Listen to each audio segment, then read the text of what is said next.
എല്ലാവർക്കും നമസ്കാരം. കൈരളി സാഹിത്യത്തിൻ്റെ പുതിയൊരു വീഡിയോയിലേക്ക് ഏവർക്കും സ്വാഗതം. റിയലിസ്റ്റിക് കഥാകൃത്തുക്കളായിട്ടുള്ള വി.ടി. ഭട്ടതിരിപ്പാട്, മുത്തിരിങ്ങോട്ട് ഭവത്രാധൻ നമ്പൂതിരിപ്പാട്, MRB എന്നീ ചെറുകഥാകൃത്തുക്കളെ നമുക്കിന്ന് പരിചയപ്പെടാം.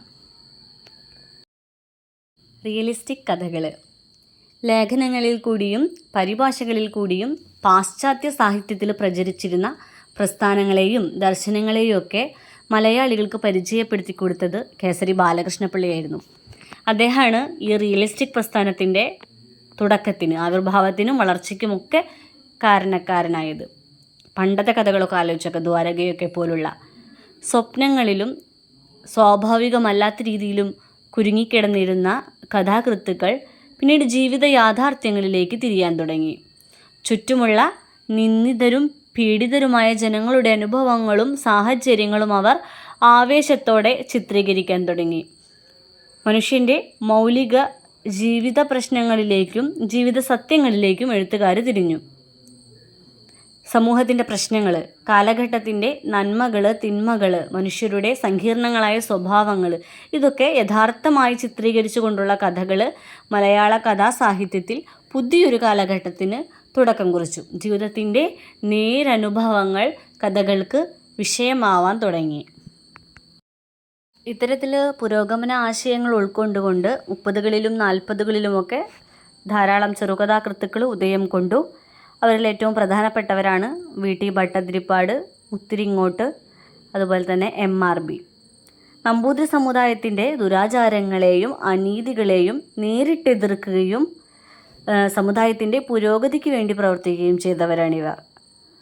സമുദായത്തിലെ തീവ്രകെടുതികളായി അനുഭവപ്പെട്ട പല പ്രശ്നങ്ങളും അവർ ചെറുകഥകളിലൂടെ ആവിഷ്കരിച്ചു. മലയാള സാഹിത്യത്തിൽ തൻ്റേതായിട്ടുള്ള വ്യക്തിമുദ്ര പതിപ്പിച്ച വ്യക്തിയാണ് വി.ടി. ഭട്ടതിരിപ്പാട്. വി.ടി. ഭട്ടതിരിപ്പാടിൻ്റെ കഥകൾ രജനീരംഗം, പോംവഴി, വീട്ടിയുടെ കഥകൾ. അദ്ദേഹത്തിൻ്റെ കഥകളിൽ നിസ്സഹായരായിട്ടുള്ള നമ്പൂതിരി സ്ത്രീജനങ്ങളുടെ ദുഃഖം നിഴച്ചു നിൽക്കുന്നതായി കാണാം. അവരുടെ സ്വന്തം സമുദായത്തിലെ സ്ത്രീജനങ്ങളുടെ നീറുന്ന ജീവിതത്തിൽ നിന്ന് അവരെങ്ങനെയൊക്കെ മോചിപ്പിക്കാനാകാം എന്ന ചിന്ത അദ്ദേഹം പിന്തുടർന്നു. അതിൻ്റെ ഫലമാണ് ഈ കാണുന്ന കഥകളൊക്കെ. അദ്ദേഹത്തിൻ്റെ പ്രധാനപ്പെട്ട മറ്റൊരു കഥയാണ് അതികഠിനം. സാപജ്ഞ ദുരിതം അനുഭവിക്കേണ്ടി വരുന്ന ഒരു അന്തർജനത്തിൻ്റെ ആത്മഹത്യയുടെ കഥയാണത്.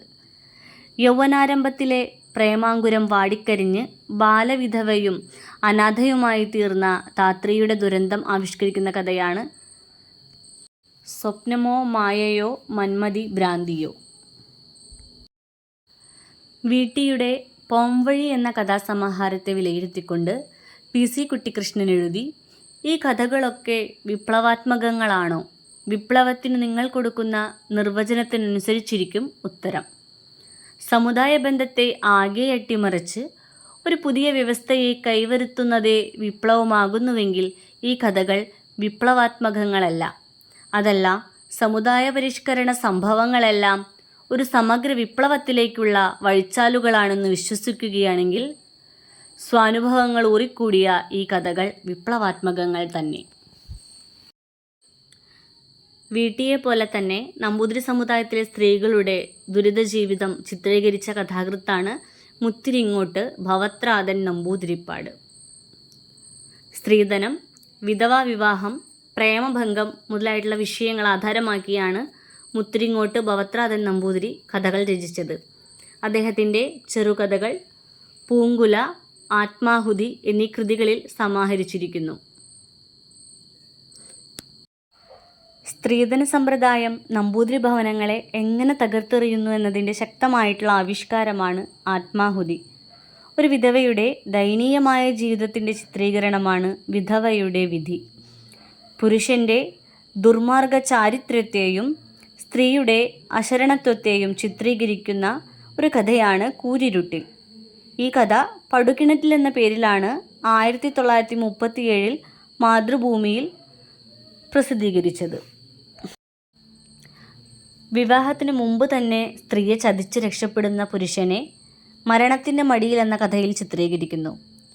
പുരുഷൻ്റെ സ്വാർത്ഥതയിൽ നീറിത്തകരുന്ന സ്ത്രീജനങ്ങളുടെ ജീവിത ദുരിതം ബവത്രാധൻ നമ്പൂതിരിപ്പാടിനെ പലതരത്തിലും ആകർഷിച്ചിട്ടുണ്ട്. യഥാർത്ഥമായ ചിത്രീകരണത്തിലും ആദർശവൽക്കരണത്തിനുമുള്ള സന്ദർഭങ്ങൾ അദ്ദേഹം പാഴാക്കിയില്ല. സാഹിത്യ ഭംഗിയാർന്ന ആഖ്യാനവും തെളിഞ്ഞ ഭാഷാശൈലിയും മുത്തിരിങ്ങോടിൻ്റെ കഥകളെ വ്യക്തിത്വമുള്ളതാക്കി തീർത്തു.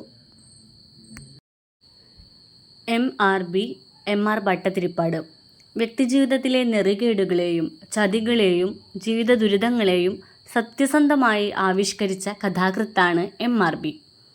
അദ്ദേഹത്തിൻ്റെ ചെറുകഥകൾ വാൽക്കണ്ണാടി, എൻ്റെ യോമന, മുളപൊട്ടിയ വിത്തുകൾ എന്നീ കൃതികളിൽ സമാഹരിച്ചിരിക്കുന്നു. സർവസ്വദാനം എന്ന കഥയിൽ തൻ്റെ കുടുംബത്തിൽ നിന്നും, താൻ സ്നേഹിച്ച നങ്ങമ്മയുടെ കുടുംബത്തിൽ നിന്നും പുറത്തു പോകേണ്ടി വന്ന നാരായണൻ കന്യകമാരുടെയും കനിഷ്ഠന്മാരുടെയും അസ്വാതന്ത്ര്യത്തെ സമുദായത്തിൽ നിന്ന് ആട്ടിയോടിക്കാൻ സർവസ്വവും ദാനം ചെയ്യുകയാണ്. എം.ആർ.ബിയുടെ പ്രഖ്യാത കഥകളിൽ ഒന്നാണ് മറക്കുടയ്ക്കുള്ളിലെ മഹാനരകം. സപത്നിയായി കഴിയേണ്ടി വരുന്ന അന്തർജനങ്ങളുടെ ദുരിതപൂർണമായ ജീവിതം പാർവതിയിലൂടെ അവതരിപ്പിക്കുന്ന കഥയാണിത്. ഇതേ പേരിൽ തന്നെ ഈ കഥ നാടകമായിട്ടുണ്ട്. വിവാഹം കഴിച്ചു കൊടുത്തതിൻ്റെ പിറ്റേന്നാൾ തന്നെ വൃദ്ധനായ ഭർത്താവിൻ്റെ മരണം മൂലം വിധവയായി തീർന്ന നങ്ങയ്യയെ സ്വീകരിച്ച് അവൾക്കൊരു പുതിയ ജീവിതം നൽകാൻ ഭാസ്കരൻ നമ്പൂതിരി ധീരത കാണിക്കുന്നതാണ് തലയിലെഴുത്ത് എന്ന കഥയിലെ പ്രമേയം. സമാനമായ ഇതിവൃത്തം തന്നെയാണ് അന്തപുരത്തിൽ നിന്നുള്ള ആഹ്വാനം എന്ന കഥയിലേതും. സാമൂഹ്യ പ്രവർത്തകനായ രാമൻ നമ്പൂതിരി ചൂരക്കാട്ടെ മഹമ്മൂസായ കുട്ടൻ നമ്പൂതിരിയുടെ രണ്ടാം വേളിയായ ഇണ്ണീച്ചിയെ സാപത്ന്യത്തിൽ നിന്നും ദാരിദ്ര്യത്തിൽ നിന്നും ആത്മഹത്യയിൽ നിന്നും രക്ഷിച്ച് ഒരു പുതിയ ജീവിതം നൽകുന്നതാണ് അന്തപുരത്തിൽ നിന്നുള്ള ആഹ്വാനം എന്ന കഥയിലെ പ്രമേയം.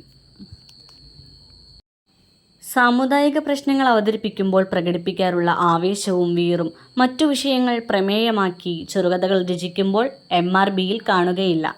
എൻ്റെ യോമന, അജ്ഞാത മനുഷ്യൻ, മാതൃഹൃദയം, മൃഗവും മനുഷ്യനും, ദാഹം എന്നീ കഥകൾ എം.ആർ.ബിയുടെ രചനാപാടവത്തിന് ഉദാഹരണമായി എടുത്തുകാട്ടാവുന്ന കഥകളാണ്.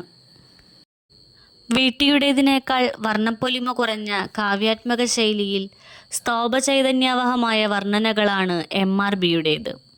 പരോക്ഷ ഹാസ്യപ്രയോഗ കുശലതയാണ് ഈ കഥാകാരൻ്റെ മറ്റൊരു പ്രത്യേകത.